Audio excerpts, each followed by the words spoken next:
sisters and brothers, and all of the others.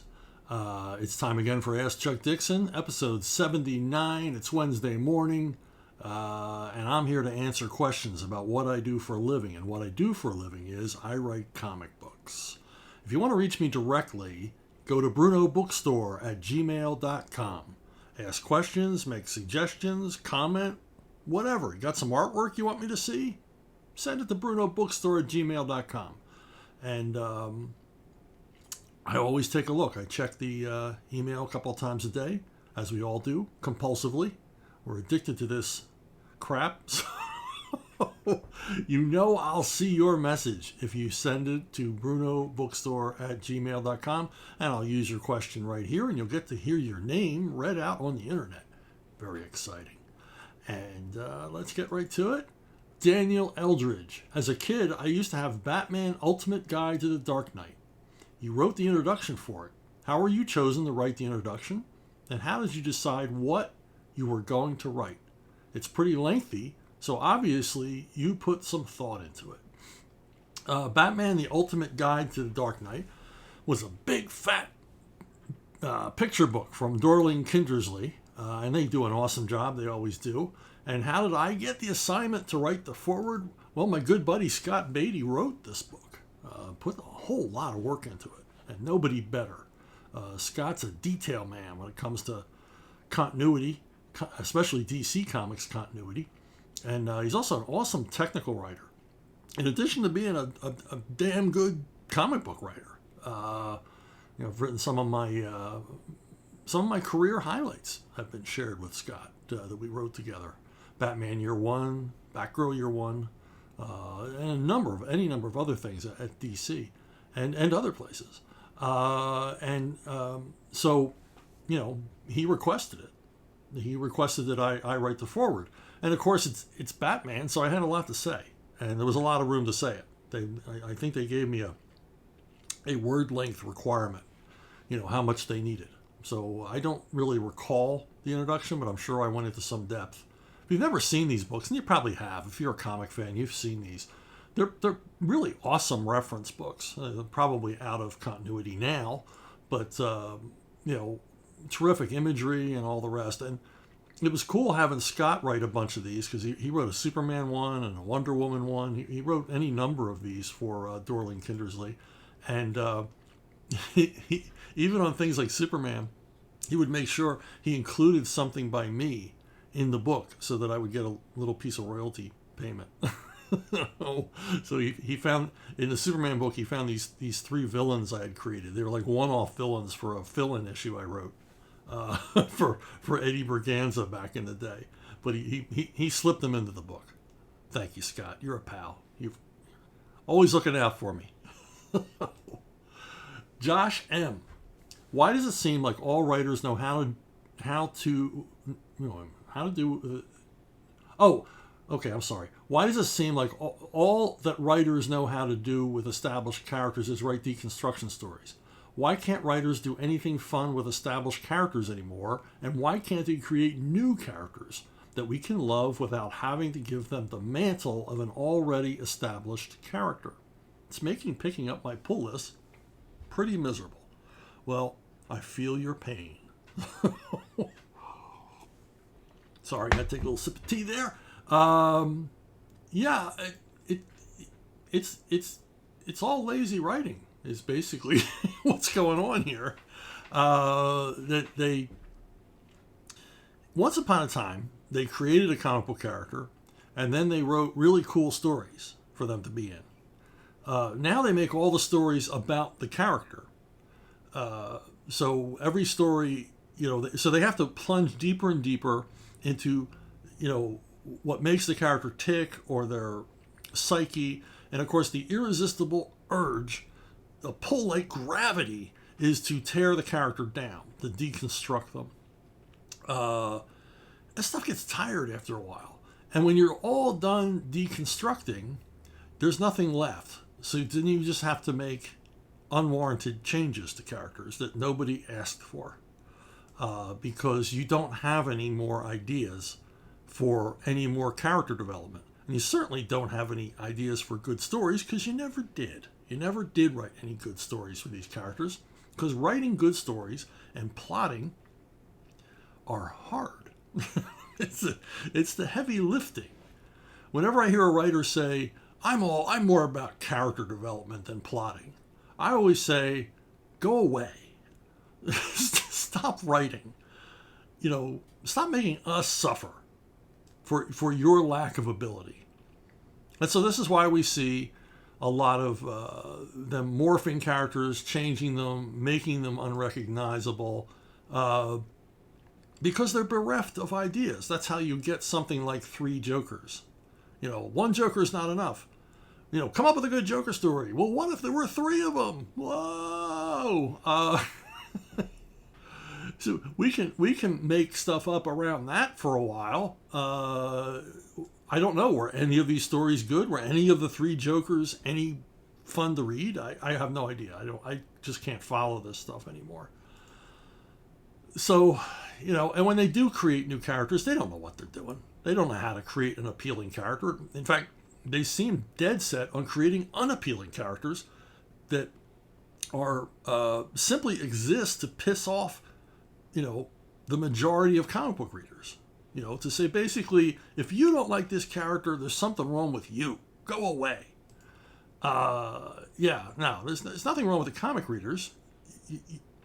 Once upon a time, comic book companies listened to their readership.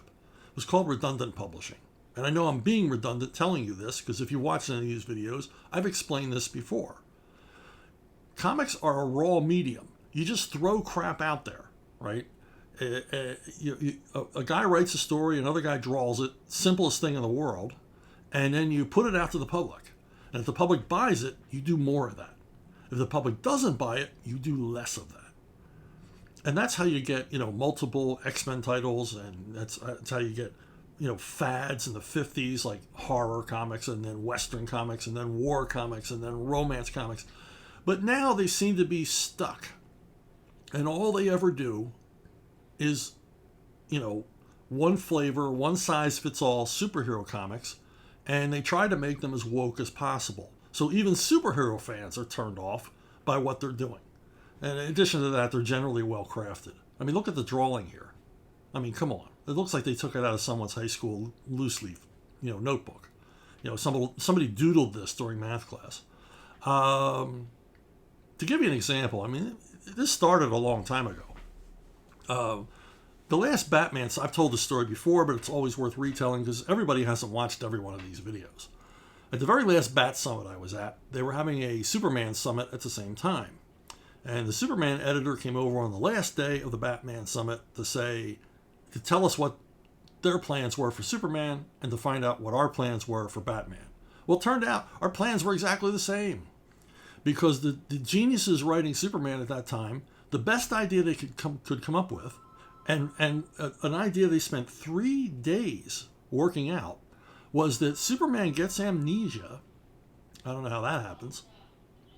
And then, for some reason, thinks he's Batman. And starts dressing as Batman and acting as Batman. But of course, he's got all these superpowers. So the best idea these guys could come up with was 2 Batmen. So Batman would be appearing in like 10 titles a month, but he would be Superman in half of them. But you wouldn't know that because he would look like Batman. He'd be wearing the Batman costume. And that was the best they could do. Now, you're going to say to yourself, Chuck, I never saw that. Yeah, of course you never saw that. Because when we got back to the offices, the crap hit the fan. Paul Levitz wasn't having any of that. Mike Carlin wasn't having any of that. It's like this like the dumbest idea in the world. You basically, you got 2 hours to come up with something better, and then you can all go home. You have to stay after class until you come up with a better 1-year continuity for Superman. I don't know what they did after that. Certainly something as forgettable as 2 Batmen. But, so this phenomenon of not knowing what to do with the characters and just wanting to basically mess with the characters instead of creating good stories it's simply not a new phenomenon. I often use the example of the movie Die Hard 3. Die Hard 3 is the best Batman movie ever made. It just unfortunately doesn't have Batman and Robin in it. And it does have the Riddler. So it's a perfect example of an established characters, John McClane, in a good story. The movie is not about John McClane, his life, what's happened to him, his divorce, or anything like that. It's all about how John McClane is going to react to Jeremy Irons turning New York City into chaos for a few days. And it's a Batman and Robin Riddler story. Think about it. Rewatch it with that in mind, and you'll see what I mean. It's perfect. Bob the Hun. Thoughts on Image and the way Todd Liefeld and the rest of them left Marvel? Some people think they were heroes standing up to Goliath. Others think they are unprofessional and did wrong by Marvel and its employees. Peter David even had a public debate with Todd McFarlane over this. Where do you land on this? Well, the Image thing certainly was a game changer in comics. Now, do I feel bad for Marvel? No. Because, these guys were freelancers, and I'm a freelancer. So we were brother freelancers before they became, mega publishers and gatekeepers themselves. Todd and Jim Lee and Rob Liefeld and all those guys, they were freelancers. And as freelancers, they were, working at the whim, work for hire contracts under Marvel. And they could end at any time. I mean, Marvel can fire you at any time. Rob Liefeld was threatened with the dismissal a couple of times over things he did outside of Marvel. Nothing horrible, just infractions, things Marvel frowned upon. He basically was competing with them with an independent comic, very similar to the work he was doing at Marvel. So, yeah, they were freelancers, and they could be let go at any time. Well, they decided to leave on their own because they were making millions of dollars a month. I mean, literally millions of dollars a month in royalties from their work at Marvel, which, Marvel was making a lot of money off of them. And, and trust me, if they were making millions, Marvel was making even more because, the royalties are only a small slice of that big old pie. So they thought, well, why should we keep doing this for you? And I'm sure they went and asked for more money and were told, oh, there's no more money. We barely make any money doing these because that's what comic publishers tell every creator.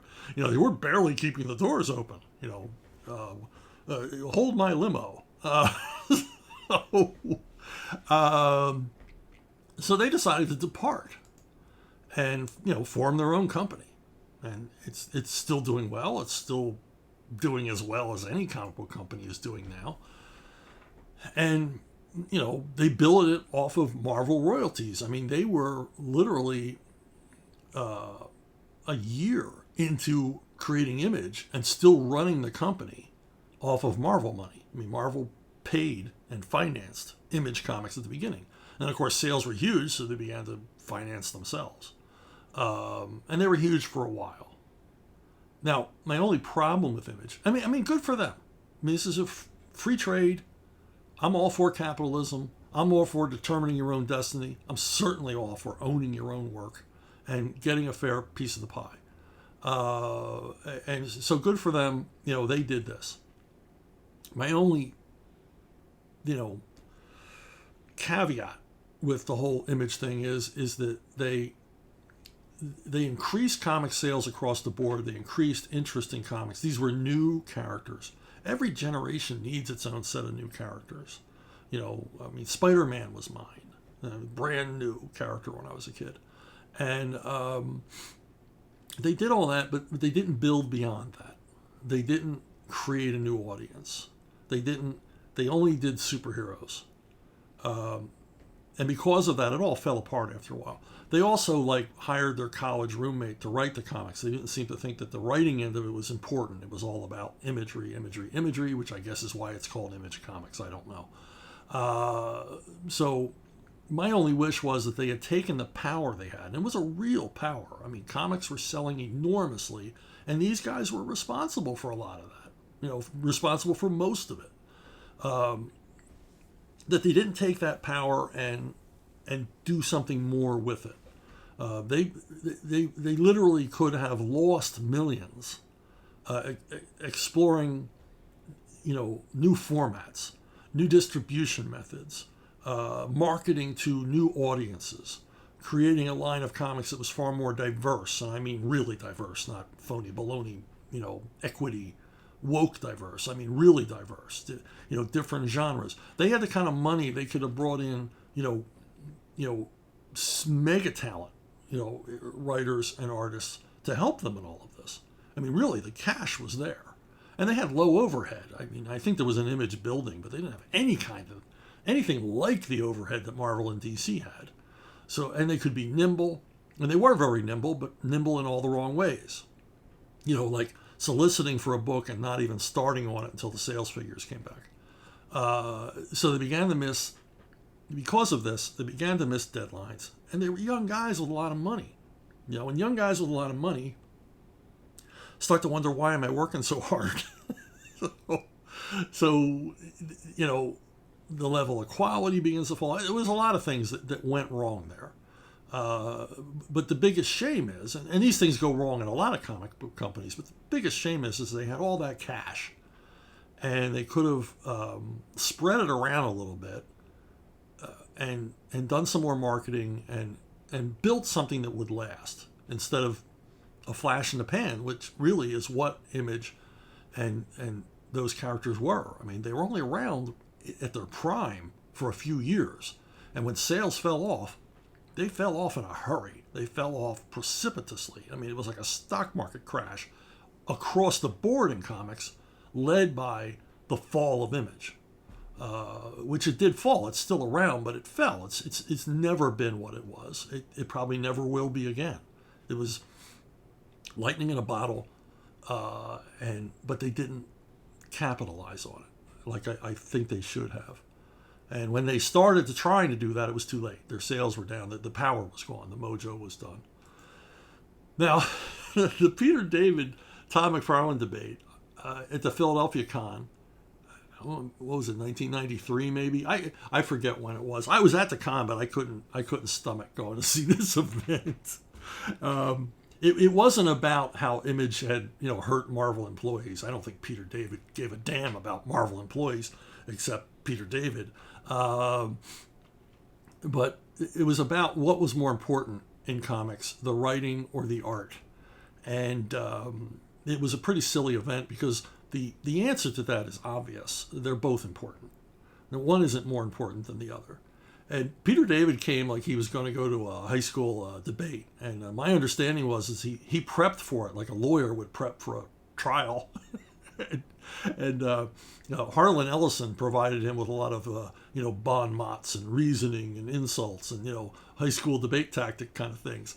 And so Peter David gets up there real earnest and serious and tiresome as he always is, and tries to make his point about how important writing comics is. And Tom McFarlane's response, for the most part, was, I think, apt. He took all of his clothes off down to his boxers. I don't know Todd's reasoning. I never understand Todd's reasoning, but I think his response was perfect. There's no one quite like Todd in the comic book business, and there never will be again. He's an unusual guy. He's got a lot of chutzpah, this guy. And, while I didn't agree with him that the art is more important, I thought, yeah, if I was in a debate as silly as this, I would probably pull a stunt like this. But I'd keep my clothes on. Prater 7. What are your favorite vigilante justice book series that aren't Levon Cade? Well, the best to me are the granddaddies, Death Wish and Death Sentence, the novels by Brian Garfield. Death Wish, of course, was adapted into a Charles Bronson movie. I think Death Sentence was adapted into a movie years later. It may have had Kevin Bacon in it. And it was bad. It wasn't anything like the novel. Or maybe they just bought the title. I'm not sure. Anyway, Death Wish is a hell of a novel if you ever get to read it. Death Sentence isn't a bad sequel, but Death Wish is a hell of a novel. And I wish they remade Death Wish recently with Bruce Willis. I was really hoping that they would include the end of the Death Wish novel. The end of the novel is chilling. It is real. It is a hell of a way to end this story. And if you ever get a chance to read the book, I urge you to. It's a page turner, but the ending is what makes it. It's like the final word on taking the law into your own hands, and it's a very sobering. To me, the Bronson movie was pure exploitation. That was a pure grindhouse movie, even though it was an A picture. And it doesn't really do a whole lot of contemplating about Bronson's actions, but the novel does. But it doesn't slow down the action for a minute. But I urge you to read it if you're at all interested and you haven't. But the best vigilante justice, and we're not talking Mac Bolan and stuff here, but strictly people taking the law into their own hands. There's two novels I love, both by the same author. Cornell Woolrich was a crime writer, wrote under a lot of different names. He's most famous for writing the short story that was the basis for Rear Window. He also wrote a novel called Black Path of Fear, which is basically the first Jaws type novel, but it's about a leopard in a town in Central America. It's terrorizing a town. But if you ever read the novel, and I believe they made a movie out of it, if you ever read the novel, it's Jaws. And it's the first time anybody ever did a story like that with a, basically creature stalking humans and how they react to that. But anyway, Rendezvous in Black is about a guy named Johnny Darr. I think his name is Johnny Darr. And he's going to go meet his girlfriend at the drugstore. But something terrible happens, and his girlfriend is killed. And Johnny's not going to let it go. He's going to hunt down the men who are responsible, and they're all well-to-do, wealthy guys. And okay, we've heard this story before. He's going to make them pay. What's different about this story is that each person he stalks has a separate chapter in the book, and in each chapter, we don't know who Johnny is.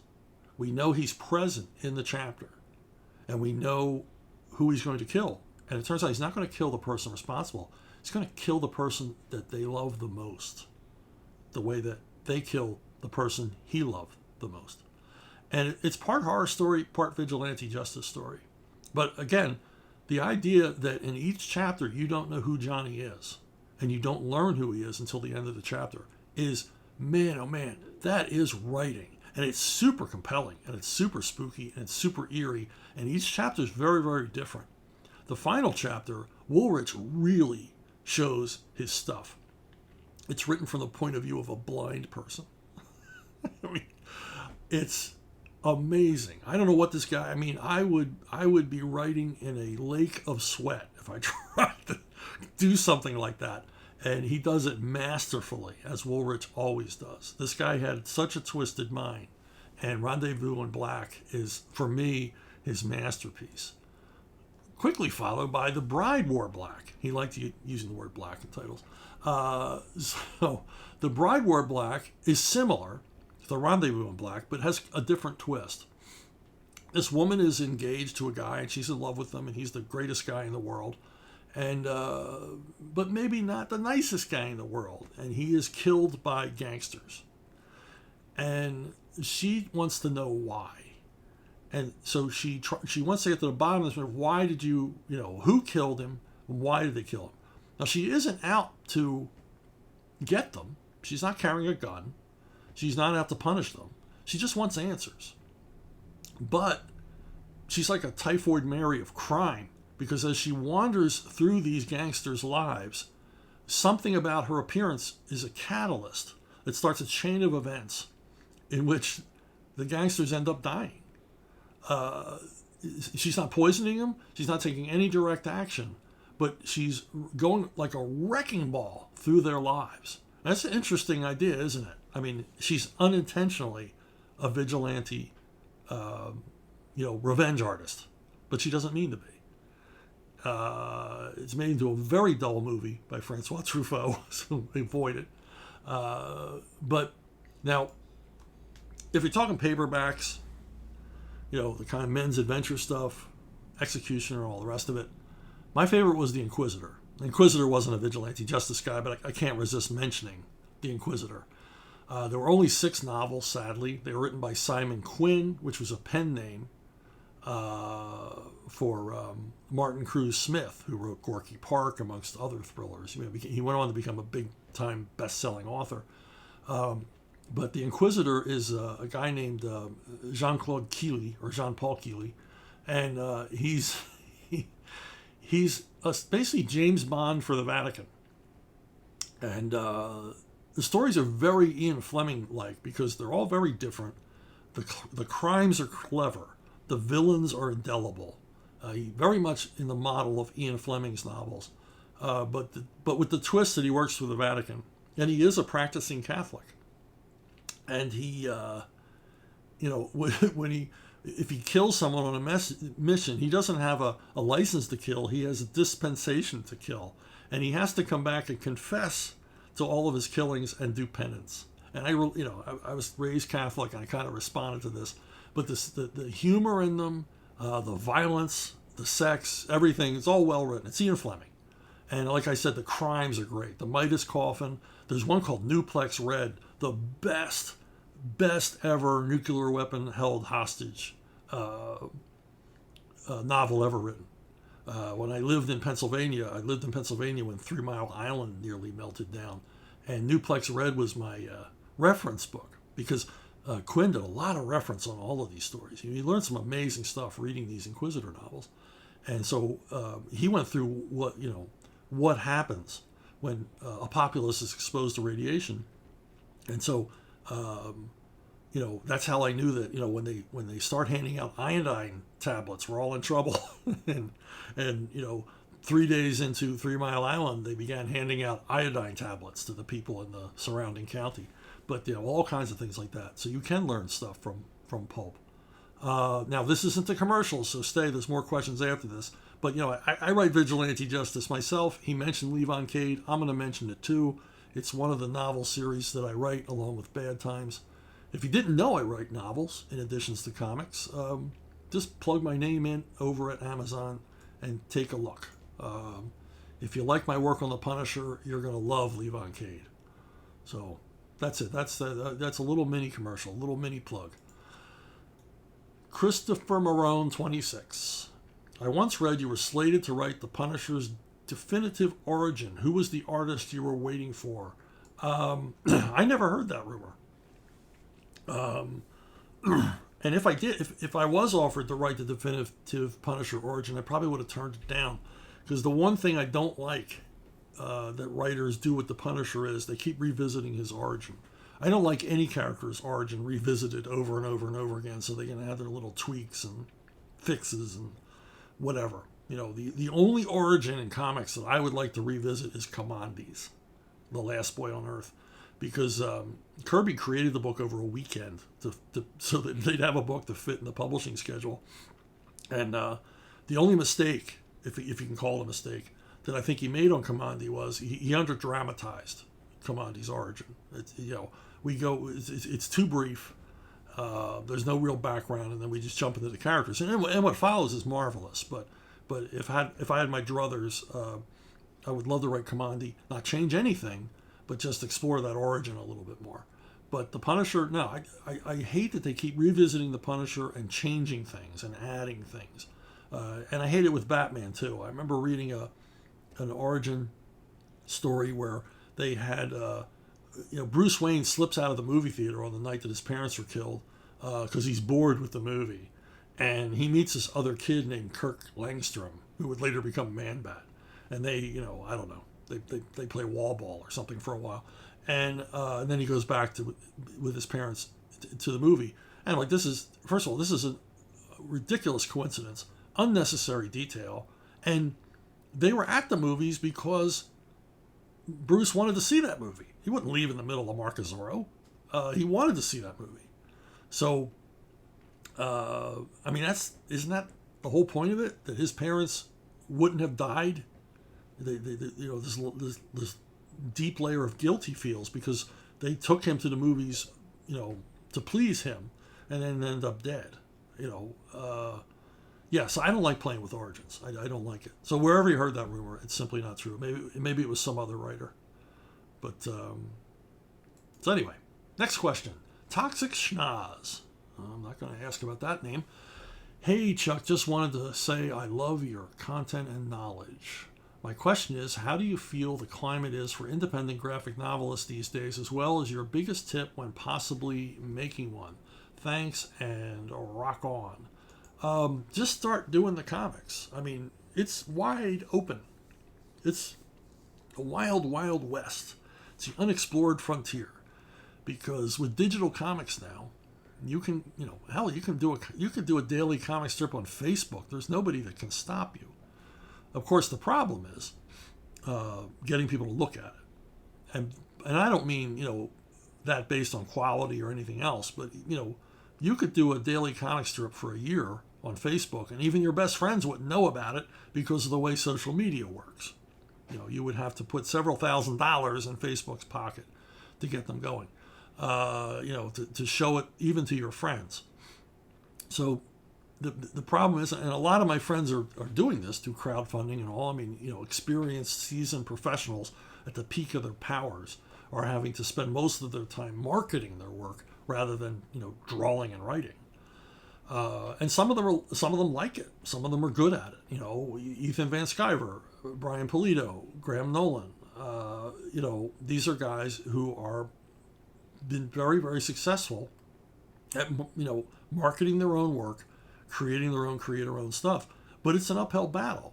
I mean, I'm on Facebook with Graham probably every day, and I didn't know for 3 weeks that he had launched a crowdfunder for his first comic because Facebook wouldn't let me see it. It's like, this is insane. So my advice is begin building an email list now, because the email list is your only reliable way of reaching your fans or supporters or a potential audience. You can't rely on social media. Social media is a lie. So start creating comics, start writing, start drawing, and find a home for them. Think about Arctoons. Arctoons, we're welcoming independent creators. So go to, check out Arctoons and contact us, and let's see what you have, if that's what you want to do. And it's a way to begin creating material, and we'll have it lettered and packaged and up in front of an audience within months. And then you can begin to gauge what kind of following you have and build off of that. So there's lots of ways to do this now that don't involve print and paper, which were always prohibitively expensive and, quite frankly, a pain to deal with. So, crowdfunding, digital, whatever. There's a million different ways to go. And good luck. Prater7 again. Thanks for answering my questions about tropes and cliches. Also, I appreciate the advice regarding better way to say this. Thanks a ton. I for some reason, I cut it off, but he asked if I had an example about a better way to say this. When you write, as I've said many times, you're asking yourself that question all day long. Is there a better way to say this? Is what I just wrote cliched or trite or hackneyed or tired or too on the nose? Is there something wrong with the way I just wrote that? Is there a better way to say that? And there's no better example of a guy who asked that question a million times a day than the filmmaker Howard Hawks.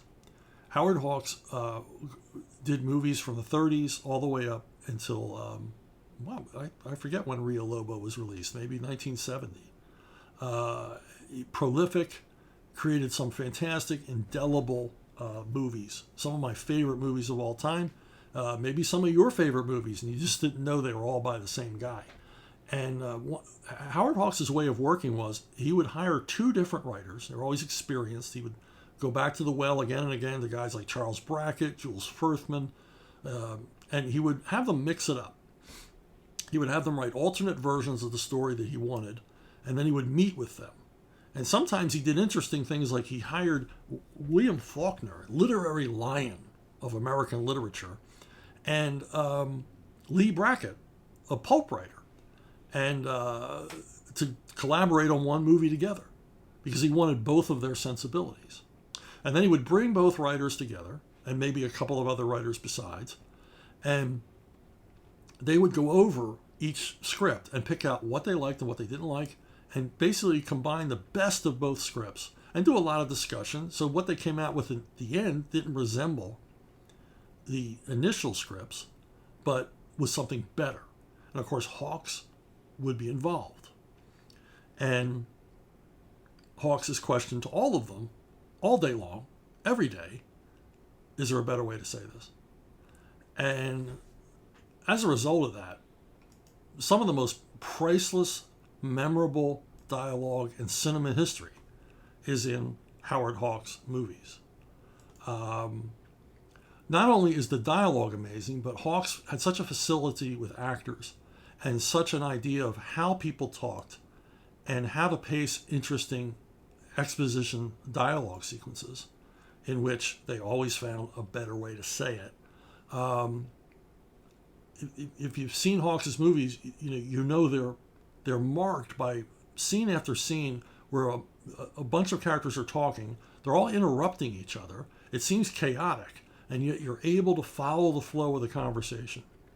I mean, sentences end mid-sentence, and someone else says something else, and by the end of it, you're fully informed the way Hawks wanted you to be, but you've also laughed, or gasped, or been delighted in some other way, or just amazed at how witty the dialogue is.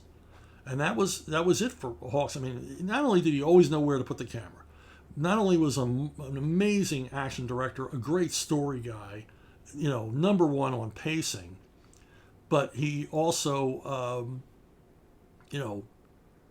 had an ear. He had an ear for good dialogue, which leads you to, what's a better way to say this? So I'm going to use an example from a Hawks movie of what's the better way to say this? Is there a better way to say this? It's a Western, Red River, Howard Hawks directing, John Wayne, Montgomery Clift, Walter Brennan. It's a cattle drive Western, greatest cattle drive Western of all, and a classic, despite what some certain comic book penciler might tell you. So I'm gonna do a scene here. Basically, there's a scene where a couple of riders ride out from the cattle drive to a nearby town, and one of them returns, and to tell the rest of what they found. But only one returns, and that's the important part of the scene. Now I'm going to show you what could have been the dialogue for this scene. The head of the Montgomery Clift here, he's the head of the cattle drive. He says, "Buster, where's Cherry?" Cherry's the other guy that rode out with Buster and didn't come back. And Buster says, "Oh, he decided to stay in town." This isn't from the movie. This is my dialogue. And then, Matt, the character, says, "Did he meet a girl?" And Buster says, "Yeah." And then Matt says, "That horny bastard." Okay, so you have a scene. We're informed, because it's very important, that Cherry Valance, the character who's missing in this scene, who didn't come back from town, that's very important because it's setting something up later in the film. When they run into Cherry in town, it's at the exciting thrill-packed climax of the movie. So they needed Cherry in a certain place, and he meets a girl in town, and Buster rides back to tell Matt that this has happened. This dialogue's okay, but it's on the nose. It tells you what you need to know, but it doesn't really do anything more than that. It just lays flat. So was there a better way to say that? Yeah. Let's punch it up a little bit, and I'll show you what the actual dialogue was. Okay, so Matt asks Buster, "Where's Cherry?" And Buster says, "Cherry? Well, he figured there was no need two of us coming. One was..." And Matt interrupts him and says, "Is she pretty?" Okay, that's good writing. That's good writing because it shows that, Buster's not getting anything over on Matt. Matt knows why Cherry didn't come back. He knows the one thing that would have kept him in town. And so then Buster replies, "Oh, Matt, do you remember that little filly I used to own?" Now, it's not a direct answer to Matt's question, but it is. And it tells us so much more than the girl's pretty. It tells us that these two guys know each other so well that Matt can remember a horse that Buster used to own. And also, they're talking in a patois, like this shared language, this shared shorthand. You know, if you've been married for a while, you know what I'm talking about. Or if you've ever, been in the military and served with the same guys for a long period of time, you begin to finish each other's sentences. You laugh at all the same jokes, or don't laugh at all the same jokes. And there's this shared shorthand where you don't even have to complete a thought because everyone knows what you're thinking before you've even completed your sentence. And that's what it shows here. It shows this camaraderie. These guys have been through hell and high water, literally, with this cattle drive. And there's a bond, and they've come to know each other. And,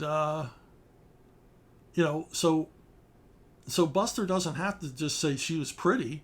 He wants to evoke an image of something pretty in Matt's mind, and ours as well. And he compares the girl that Cherry met to a horse that they both knew in the past. And even that's cool, because it's a Western thing. How pretty was that girl? Well, let me tell you, she was like that horse. Because they both understand horses probably better than they do women. There's so much here. There's so much subtext in this very simple exchange, which really doesn't stand out. It's not a great scene, but it's a great piece of writing that just doesn't lay there. It just doesn't say, like so much movie and TV writing does today, just simply says they inform you of what they need you to know so they can move on to the next contrivance. They make something out of the exposition that makes the characters, draws us more into their world, makes us understand them more, displays camaraderie, displays a sense of, like a dry sense of humor about all of it. And the scene ends with Matt saying, "That's what I thought." That Cherry ran into a pretty girl, and that's the only reason he didn't return to the herd. But do you see what I mean? This is the direct result of, is there a better way to say this? And boy, this was a better way to say all the things that needed to be said in this scene. So, hey, if you enjoyed hearing me talk about movies, and thank God somebody does, you can go check my other channel. It lands, or not my other channel, my other show on this channel. It lands on Monday mornings. It's called What You Watching, and I run down a lot of the stuff that's on the streaming services, so I can pick out some gems that you might have missed. Because I don't know, I go through the Netflix and Amazon deal, looking at their menu, and there's a lot of stuff I don't even get to see because they're so busy recommending what they want me to watch instead of what I might want to see. So, and their accuracy for figuring out what I might like is pretty dismal. So I'm going to help you out and pick out a few gems you may have missed, that the algorithms may have skipped over and cheated you out of an awesome TV viewing experience. So Monday morning, head on over to What You Watching, and I'll tell you what I'm watching. That's it for now.